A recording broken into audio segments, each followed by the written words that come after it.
আজকে নুরু আমাদের বাড়িতে কাজ করার জন্য এসছে। সুন্দরভাবেই আপন গতিতে কাজ করে চলেছে সে। তাড়াতাড়ি কর, তাড়াতাড়ি কর। আজকে ওর মজুরি 2 ঘন্টায় 2 টাকা।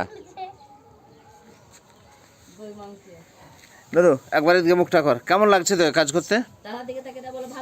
হ্যালো, এই যে এদিকে দেখ, এদিকে দেখ, মোবাইলের দিকে। কেমন লাগছে কাজ করতে? হ্যাঁ, ভালো লাগছে না খারাপ লাগছে? ভালো লাগছে কাজ করতে। 2 ঘন্টায় 2 টাকা। নুরু আস্তে আস্তে, আর টাকা আগে নিবি না পরে? आगे लिबो ये चिड़ा लो नानी और हाथे चिड़ा এই যে নুরু। लो